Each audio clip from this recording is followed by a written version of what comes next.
दिल्ली मंगोलपुर इलाके से, जहां पर मस्जिद के डेमोलेशन पर फिलहाल रोक लगाई गई है। डेमोलेशन की कार्रवाई की जा रही थी, लेकिन दिल्ली हाई कोर्ट ने आज इस मामले पर रोक लगा दी है। अगली समाअत तक दिल्ली हाई कोर्ट की रोक जारी रहेगी। मुस्लिम फरीक का इल्जाम, बिना नोटिस के ही डिमोलिशन की कार्रवाई यहां पर की जा रही थी।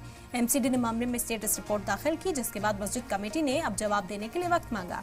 बता दें कि 28 अक्टूबर को इस मामले की अगली समाअत होगी और तब तक के लिए अब डेमोलिशन ड्राइव यहां पर नहीं चलाई जाएगी। मस्जिद डेमोलिशन की रोक जारी रहने वाली है। तो अहम जानकारी इस वक्त सामने आई है और इसी पर मजीद जानकारी हासिल करते हैं। हमारे नुमाइंदा सैयद मुबशिर बने हुए हमारे साथ इस वक्त। मुबशिर, आपका रुख करेंगे, इस मामले में भी तफसीलात चाहेंगे।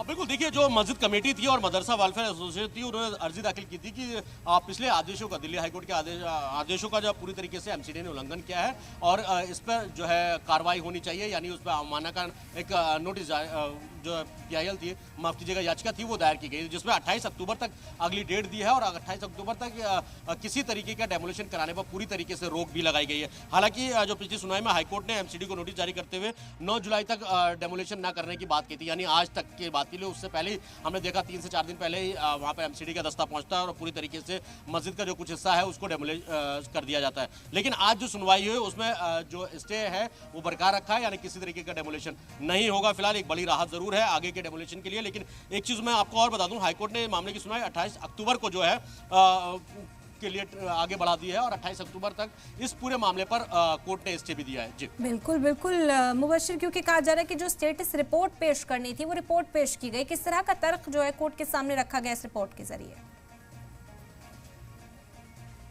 देखिए, एमसीडी की तरफ से साफ तौर पर ये कहा गया था कि हम पहले से इस कार्रवाई को करते आए और पहले भी कई बार नोटिस दिया गया था, इसलिए इस पे आता है, जिसको लेकर पूरी स्टेटस रिपोर्ट जो कोर्ट में रखी गई और जिसके बाद जो मस्जिद कमेटी थी, जो मदरसा एसोसिएशन है, उन्होंने कुछ वक्त मांगा और कहा कि हम इसका जवाब जो है दाखिल करेंगे। यानी साफ तौर पर है कि इससे पहले भी एमसीडी कई बार नोटिस दिया था वहाँ पर। हमने 1 साल पहले, 1 से सवा साल पहले भी देखा था कि वहाँ पर कई बार डीडी और एमसीडी के नुमाइंदे पहुंचे थे और उस मस्जिद का कुछ हिस्सा तोड़ने की कोशिश की थी। हालांकि उस बार भारी विरोध के चलते वो वहाँ पर डेमोलिशन नहीं हो पाया था। लेकिन अब जो उससे बाद जब डेमोलिशन किया है, लेकिन अब सीधे तौर पर यह कहा जाता है कि 28 अक्टूबर तक पूरी तरीके से डेमोलिशन पर रोक लगा दी गई है। जी बिल्कुल।